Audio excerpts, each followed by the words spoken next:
This time on Makers and Shakers, we got What's Up Picciuto, the top 5 video countdown tool of the week, what's the scariest thing in your shop, and more. Check it.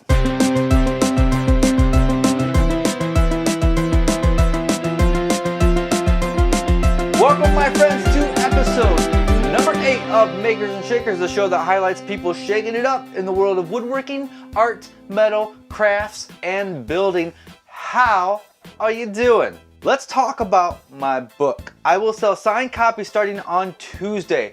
25 copies will go on sale at 12 p.m. noon Eastern Standard Time on Tuesday, November 3rd. And another 25 copies will go on sale 12 hours later at midnight. This will allow people of all sides of the world a chance of getting a signed copy. And yes, I will ship international, and yes, it will be expensive. I cannot help that. Once the 50 copies are gone, I will not ship anymore, and you'll have to get the book from somewhere else, Amazon or Springhouse Press, the publisher's website. I will also be selling the 8 boxes in the book. These boxes are the ones in the photographs. This will be your chance to own a piece of the book that no one else will ever have. The boxes will sell for $500 each and come with a signed book. Is $500 too much? Probably. Will I be able to sell any for $500? Probably not. But I call the shots around here. I get to make up the rules. And I'm sure some of you will express your disbelief in the comments down below. I can also delete those comments because, like I said before, I call the shots around here. I also put out 2 videos since we last spoke. The table saw outfeed table and the cheap air filtration video using a box fan and a furnace filter. Links down below. Time for this week's top 5 video countdown. Coming in at number 5, make a brick end grain cutting board by Woodworking Maniak. Take a look. Cut one thing of maple a little bit wider than 3 inches, and then I cut all the other strips. Now with the walnut flipped up to where it's actually end grain going upward through the planer here, I don't end up with any chip out whatsoever. Now after gluing those pieces on, it ended up being a little too long for my table saw sled, so I was not able to make this cut on the table saw sled. I ended up having to use that beeswax. Will give it a little bit more of a water barrier, and it'll just give it a little bit more longevity. I really love the brick pattern, and I got to hang out with Tim a few weeks ago. He is a good dude. Good dude he is. Number 4, bookshelves by Howarth. So we thought we'd build a bookcase to go along that wall. So I would shift the modular of the bookcases.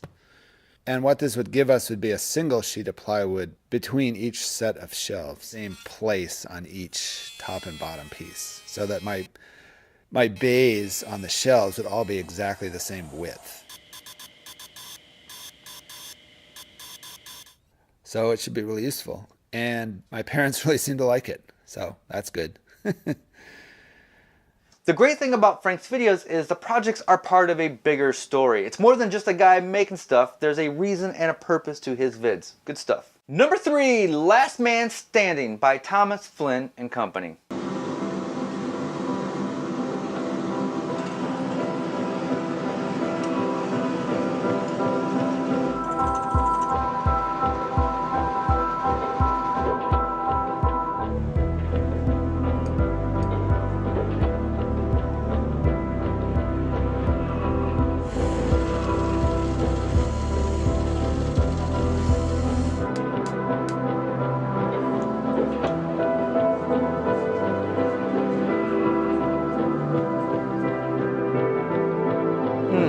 Oh, beautiful video. Hand planes and saws made the traditional way. A great film and some good insight on how things used to be done. Number 2, 10 DIY bottle openers by Diresta.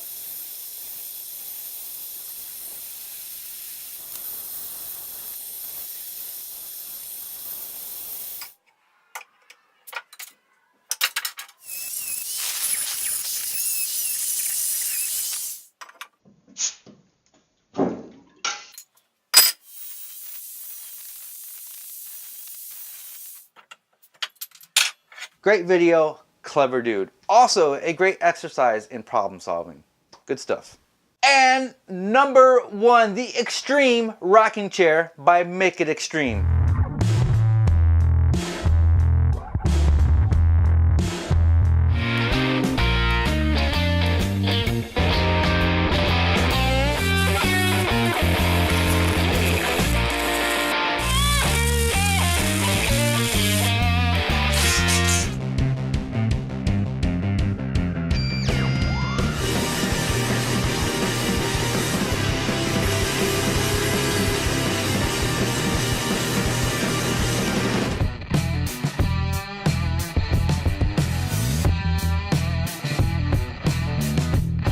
Everything about this video is pure awesome. Holy cow, why are you not subscribed to this channel yet? Good stuff. All of these videos are in a playlist down below, along with 5 extra videos not shown here, so please check that out. There's a link. You click on the link and it brings you up all 12 videos that are in the playlist. Yes, 12 videos.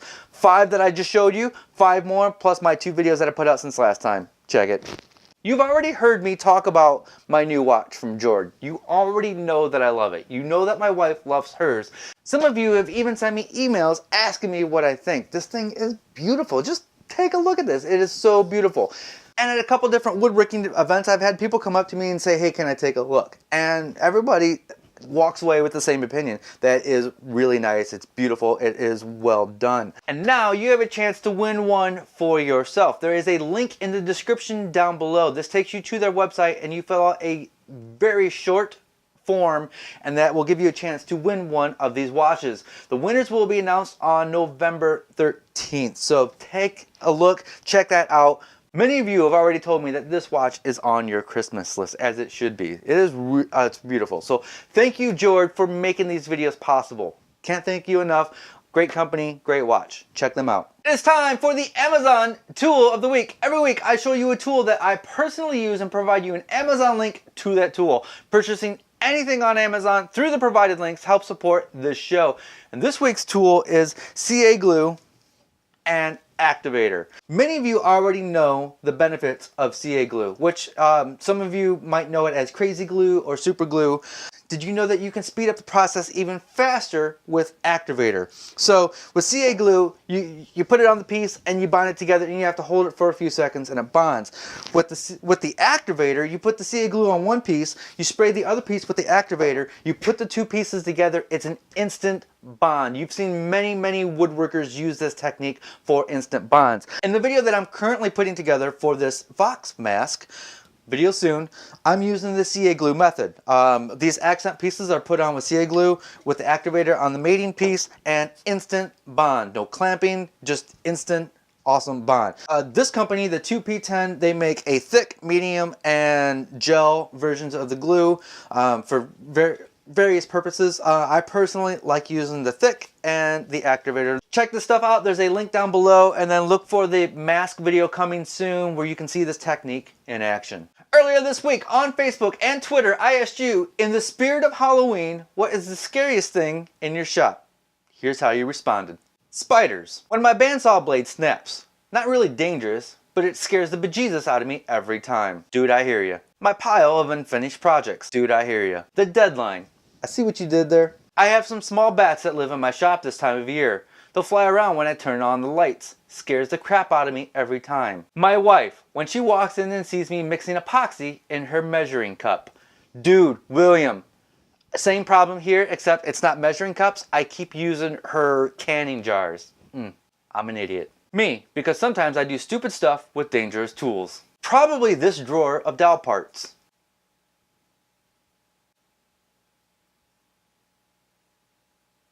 Finding this in the trash bin as my oldest son took out the shop trash last night. First of all, great use of your son. Second of all, yikes. This guy looking down at me when I'm sawing my wood. What the fuck? If you are new to the show, please subscribe, as I also put out how-to videos here on YouTube, and you can follow me on Instagram, Facebook, Twitter, and Periscope. And on my website, you'll find even more tutorials, as well as plans, project kits, stickers, t-shirts, and more. And if that isn't enough, I also make a weekly audio podcast with Jimmy Diresta and Bob Claggett called Making It. Please check that out. That is it, folks.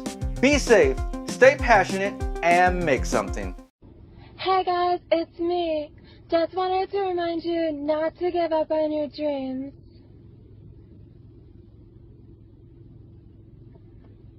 Like, even if you want to, just like don't.